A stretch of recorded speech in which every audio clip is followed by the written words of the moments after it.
I'm Robert Vivian, Professor of Finance and Insurance at the University of the Witwatersrand, and for a few minutes we want to discuss the latest developments in the competition developments in this country. If you've been following the newspapers, then you'll be aware that a fine of 1.4 billion rand has been imposed upon the construction industry. This is not new. We've had similar fines being imposed on the last few years. And it is this particular development that I wish to have a look at. Now, when one looks at these developments and one looks at them in a broader context, for example, around the world, you'll see that South Africa is not alone in the imposition of these multi-billion rand fines. You just need to think of the UK a few months ago, in what has become known to us as the LIBOR scandal, where the banks around the world, in particular Barclays Bank, paid multi-billion rand fines for allegations that it had rigged the LIBOR rate. The LIBOR rate is the offered rate which individual banks lend to each other. As a result of that particular event, the chief executive of the bank lost his job, Bob Diamond. The chairman of the bank also resigned.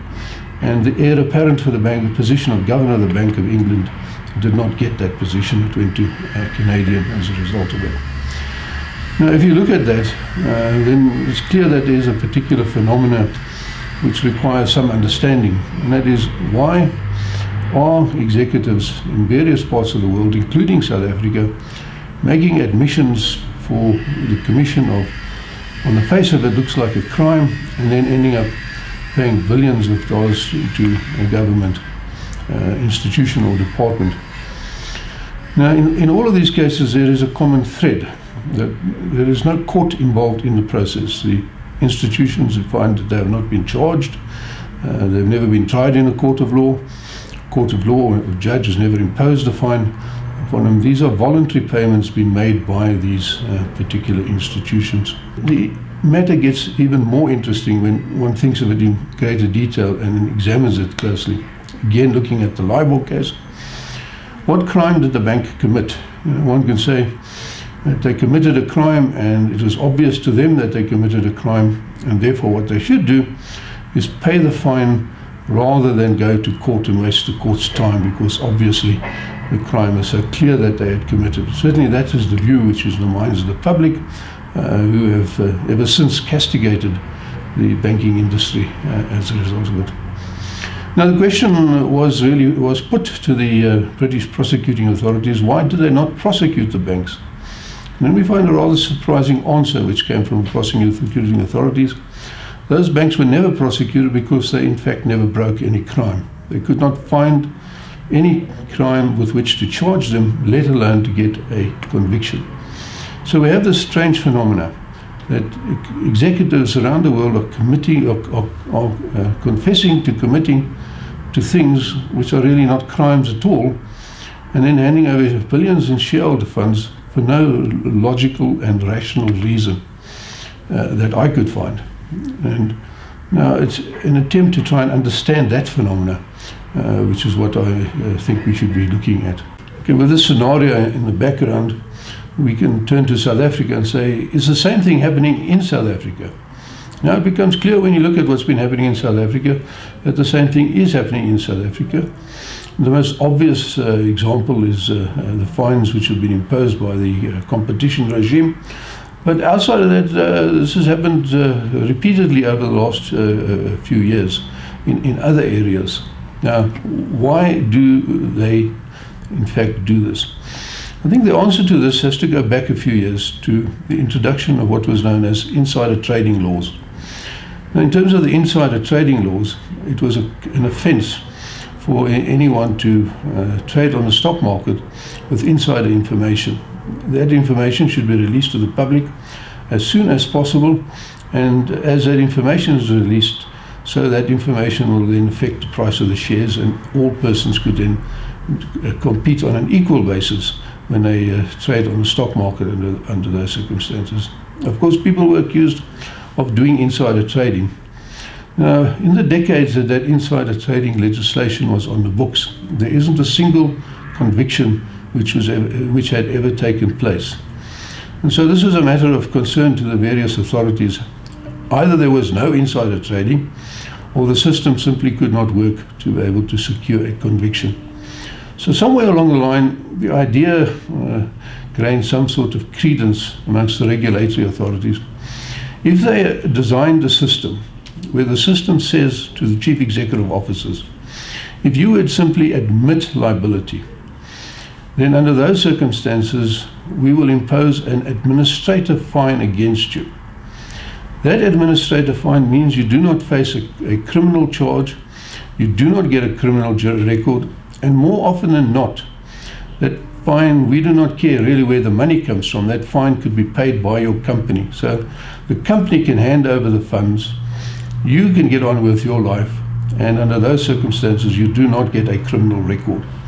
Now, for a director, a criminal record is a very serious thing. If he gets a criminal record, he will not be able to hold a position as a director, and effectively his career comes to an end. So this deal was found to be very attractive amongst the investing community.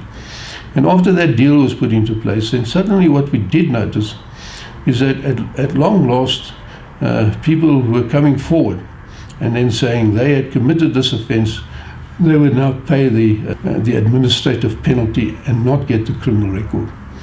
Now this seems to have morphed into the idea that this could be done on a much broader basis. And so increasingly what we are finding is various government institutions are adopting the same process.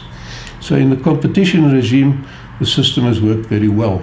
You go to companies and say to them, if you confess to us that you have violated the competition law, then you can pay us a fine. In terms of the legislation, we can impose a fine of 10% of your turnover. However, if you are now going to confess to us and give us the details of your misdemeanors, and under those circumstances, we will impose a lesser fine, known as the fast-track system. Now, as a consequence of this, we find an ever-increasing number of people prepared to come forward to make confessions. Now, the confession to them, of course, is attractive. For the same reasons it was attractive with insider trading. They do not face any criminal prosecutions for any possible violations of the legislation, which in itself is very unclear. Now, as a result of this, we have now seen vast amounts of funds being transferred from the private sector to the government coffers as a system. But can we actually accept and believe in these confessions? I would suggest not. I would suggest that what we're really seeing is a form of extortion. It's the same form of extortion which works in a plea bargaining system and has worked very well in, for example, countries such as the United States of America. Now, we know from recent events, particularly after the discovery of DNA, that at least 300 people who've been on death row in the United States and have been convicted mainly out of their own confessions have been discovered to have been innocent. Why did they ever make that confession? Well, the alternative was they face a jury, and if the jury finds them guilty, then they will be sentenced to death. So to them it was an easier option to simply plead guilty to something they never did. And it seems to me that in our current regime, we face the same risk and the same possibility, that company directors are increasingly pleading guilty to things they could never have committed, as in the case of the LIBOR scandal. And as a result of that, we are witnessing what is probably a whole lot of unfair and probably nonsense confessions. You know, I'm well aware that when I make the point that I am not convinced that when people under duress confess to something, that they are in fact guilty of what they are confessing, and would much rather prefer to see a system of due process of law, where a charge sheet is prepared, the facts are then put forward to a court in an open court, and all can see that. Against that, there is the argument that we have got a confession from somebody which we should believe. Now, for as long as extortion has existed, and as long as torture has existed from which we have got confessions, it's been understood that those confessions have no probative value. And I still see no probative value in a system as the one which we have got. To me, the only solution is to go and follow the due process of law and charge people in a court of law and let a judge, having listened to all the evidence, come to a conclusion. Then I would be convinced, but not until then. And that is the ancient system in terms of which we operate.